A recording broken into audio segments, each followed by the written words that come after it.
யோசேப்பு புதல்வரான மனாசே குடும்பங்களை சார்ந்தவர் செலபுகாத்து. இவர் மனாசேயின் மைந்தர் மாக்கீரின் புதல்வர். கிலியாத்துக்கு பிறந்த ஏபேரின் மகன். இவருக்கு மக்லா, நோகா, ஒக்லா, மில்கா, திர்சா என்ற புதல்வியர் இருந்தனர். அவர்கள் மோசே, குரு எலெயாசர், தலைவர்கள், மக்கள் கூட்டமைப்பினர் அனைவர் முன்னிலையில் சந்திப்பு கூடார வாயிலர்கள் நின்று கூறியது: எங்கள் தந்தை பாலநிலத்தில் இறந்து போனார். கோராகை சார்ந்தவர்கள், ஆண்டவருக்கு எதிராக கூடிய கூட்டத்தினுள் அவர் இல்லை. அவர் தம் பாவத்துக்காகவே இறந்தார். அவருக்கு புதல்வர்கள் இல்லை. இப்போதும் தமக்கு புதல்வர் இல்லாத காரணத்துக்காக எங்கள் தந்தையின் பெயர் அவர் குடும்பத்திலிருந்து ஏன் நீக்கப்பட வேண்டும்? எங்கள் தந்தையின் சகோதரர்களிடையே எங்களுக்கும் பங்கு தாருங்கள். மோசே அவர்கள் வழக்கை ஆண்டவரிடம் கொண்டு வந்தார். ஆண்டவர் மோசேயிடம் கூறியது: செலபுகாதின் புதல்வியர் கேட்பது சரியே. அவர்கள் தந்தையின் சகோதரரிடையே அவர்களுக்கும் உரிமை சொத்தில் பங்கு கொடுத்து, அவர்கள் தந்தையின் உரிமை சொத்து அவர்களுக்கு கிடைக்க செய். நீ இஸ்ரேல் மக்களிடம் கூறு: மகன் இல்லாமலே ஒருவன் இறந்துவிட்டால் அவன் உரிமை சொத்து அவன் மக்களுக்கு சேர வேண்டும். அவனுக்கு மகளும் இல்லையெனில் அவன் உரிமை சொத்தை அவன் சகோதரருக்கு கொடுக்க வேண்டும். அவனுக்கு சகோதரரும் இல்லையெனில் அவன் உரிமை சொத்தை அவன் தந்தையின் சகோதரருக்கு கொடுக்க வேண்டும். அவன் தந்தைக்கும் சகோதரர் இல்லையெனில் அவன் உரிமை சொத்தை அவன் குடும்பத்தில் அவனுக்கு அடுத்த உறவினருக்கு கொடுக்க வேண்டும். அவன் அதை உடைமையாக்கி கொள்வான்.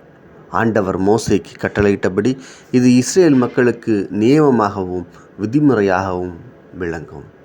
மேலும் ஆண்டவர் மோசேயிடம் கூறியது: இந்த அபாரிம் மலை மேல் ஏறி சென்று நான் இஸ்ரேல் மக்களுக்கு கொடுத்துள்ள நாட்டை பார். அதை பார்த்த பின் உன் சகோதரன் ஆரோன் சேர்த்து கொள்ளப்பட்டது போன்று நீயும் உன் மக்களுடன் சேர்த்து கொள்ளப்படுவாய். ஏனெனில் சீன் பாலைநிலத்தில் மக்கள் கூட்டமைப்பு தண்ணீருக்காக வாக்குவாதம் செய்த பொழுது நீங்கள் அவர்கள் பார்வையில் என்னை புனிதப்படுத்தாது ஏன் வார்த்தையை எதிர்த்து கலகம் செய்தீர்கள்? இவையே சீன் பாலைநிலத்தில் காதேசில் உள்ள மெரிபாவின் நீர்நிலைகள். மோசே ஆண்டவரிடம்: உயிர்க்கு எல்லாம் கடவுளாகிய ஆண்டவர் இந்த மக்கள் கூட்டமைப்பு ஒருவனை பொறுப்பாளனாக ஏற்படுத்துவாராக. அவன் அவர்களுக்கு முன்னே போகவும் அவர்களுக்கு முன்னே வரவும் வேண்டும். அவ்வாறே வெளியே நடத்தி செல்லவும் உள்ளே அழைத்து வரவும் வேண்டும். இதனால் ஆண்டவரின் மக்கள் கூட்டமைப்பு மேய்ப்பனில்லா ஆடுகளாக இராது என்றார். ஆண்டவர் மோசேயிடம் கூறியது: நூன் புதல்வன் யோசுவாவை தேர்ந்து கொள். அவன் ஆவியை தன்னுள் கொண்டவன். நீ அவன் மேல் உன் கையை வை. குரு எலாசாயாருக்கும் மக்கள் கூட்டமைப்பிலுள்ள அனைவருக்கும் முன்பாக அவனை நிற்க செய். அவர்கள் பார்வையில் நீ அவனை பொறுப்பாளனாக ஏற்படுத்து. மக்கள் கூட்டமைப்பின் அனைத்து மக்களும் கீழ்ப்படியும்படி உன் அதிகாரத்தை அவனுடன் பகிர்ந்து கொள். அவன் குரு எலெயாசருக்கு முன் நிற்க, அவனுக்காக எலெயாசர் ஆண்டவர் முன்னிலையில் ஊரிம் வழங்கும் தீர்ப்பை நாடுவான். அவனும் அவனுடன் இருக்கும் இஸ்ரேல் மக்கள் அனைவருமான மக்கள் கூட்டமைப்பு முழுவதும் எலெயாசரின் வார்த்தையின்படியே வெளியே செல்லவும் உள்ளே வரவும் வேண்டும். ஆண்டவர் கட்டளையிட்டபடியே மோசே செய்தார். அவர் யோசுவாவை அழைத்து குரு எலெயாசர் மக்கள் அனைவர் முன்னிலையில் அவரை நிற்க செய்தார். ஆண்டவர் மோசேக்கு கட்டளையிட்டபடியே தம் கைகளை அவர் மேல் வைத்து அவரை பொறுப்பாளராக நியமித்தார். ஆண்டவர் மோசேயிடம் கூறியது: நீ இஸ்ரேல் மக்களுக்கு கட்டளையிட்டு சொல், எனக்குரிய நேர்ச்சையே, நெருப்பு பலியான உணவை, எனக்கு உகந்த நறுமணத்தை குறிக்கப்பட்ட காலத்தில் எனக்கு படைப்பதில் நீங்கள் கருத்தாயிருக்க வேண்டும். நீ அவர்களிடம் சொல், நெருப்பு பலியாக நீங்கள் ஆண்டவருக்கு படைக்க வேண்டியது அன்றாட எரிபலியாக எந்நாளும் செலுத்த 1 வயதுடைய பழுதற்றைய 2 ஆட்டுக்குட்டிகள். இவற்றுள் ஒன்றை காலையிலும் மற்றதை மாலையிலும் பலியிட வேண்டும். அத்துடன் உணவு படையலாக 20 பிடி மரக்காலில் 10ல் 1 அளவு மிருதுவான மாவை அடித்து பிழியப்பட்ட கால் கலயம் எண்ணெயுடன் பிசைய வேண்டும். இது எந்நாளும் செலுத்தும் எரிபலி. இது ஆண்டவருக்குரிய நெருப்பு பலியாகவும் உகந்த நறுமணமாகவும் சீனாய் மலையில் ஏற்படுத்தப்பட்டது.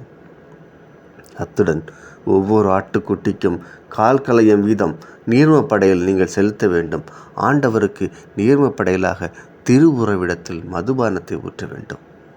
மற்ற ஆட்டுக்குட்டியை நீங்கள் மாலையில் பலியிட வேண்டும்.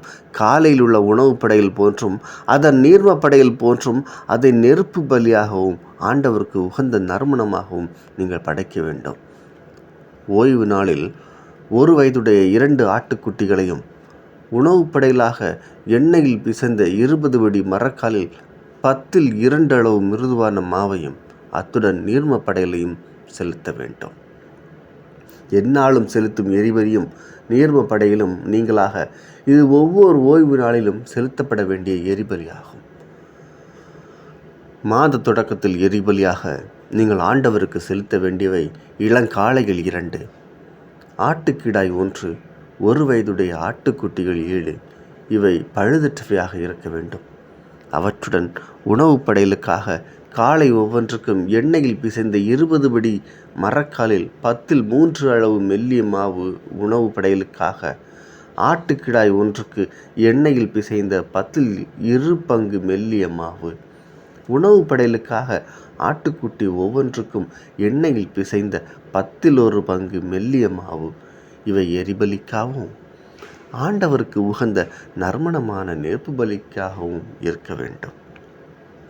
அவற்றின் நீர்ம படையல்களுக்கான திராட்சை ரசம் காளை ஒன்றுக்கு 1/2 கலயம், ஆட்டுக்கிடாய் ஒன்றுக்கு 3ல் 1 கலயம், ஆட்டுக்குட்டி ஒன்றுக்கு 1/4 கலயம் என்ற அளவில் இருக்க வேண்டும். இது ஆண்டில் எல்லா மாதங்களிலும் ஒவ்வொரு மாதத்திற்கும் உரிய எரிபலி. எந்நாளும் செலுத்தப்படும் எரிபலியும் நீர்ம படையிலும் நீங்களாக பாவம் போக்கும் பலியாக ஆண்டவருக்கு ஒரு வெள்ளாட்டுக்கிடாய் செலுத்த வேண்டும். முதல் மாதத்தில் 14ஆம் நாள் ஆண்டவரின் பாஸ்கா. இந்த மாதத்தின் 15ஆம் நாள் திருவிழா 7 நாட்களும் புளிப்பற்ற அப்பமே உண்ண வேண்டும்.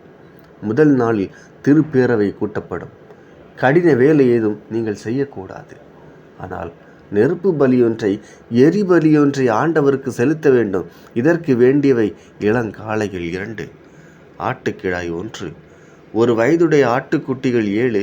இவை பழுதற்றவையாய் இருக்க வேண்டும். அத்துடன் உணவு படைகளாக எண்ணெயில் பிசைந்த மிருதுவான மாவு காளை ஒன்றுக்கு 6 படியும் வெள்ளாட்டுக்கிடாய் ஒன்றுக்கு 4 படி அளவு வீதம் நீங்கள் படைக்க வேண்டும். 7 ஆட்டுக்குட்டிகளில் ஒவ்வொன்றுக்கும் 2 படி அளவு வீதம் படைக்க வேண்டும். இத்துடன் உங்களுக்கு கரை நீக்கம் செய்ய பாவம் போக்கும் பலியாக செலுத்த வேண்டிய ஒரு வெள்ளாட்டுக்கிடாய். எந்நாளும் செலுத்தும் எரிபலியாக காலைதோறும் செலுத்தும் எரிபலி நீங்களாக இவற்றை நீங்கள் செலுத்த வேண்டும். நாள்தோறும் இதே முறையில் 7 நாட்களுக்கும் நெருப்பு பலியாக உணவை ஆண்டவருக்கு உகந்த நறுமணத்தை நீங்கள் படைக்க வேண்டும். இது எந்நாளும் செலுத்தும் எரிபலியும் நீர்ம படையிலும் நீங்களாக படைக்க வேண்டியது. 7ஆம் நாள் உங்களுக்கு திருப்பேரவை நாள். நீங்கள் கடினமான வேலை எதுவும் செய்யக்கூடாது.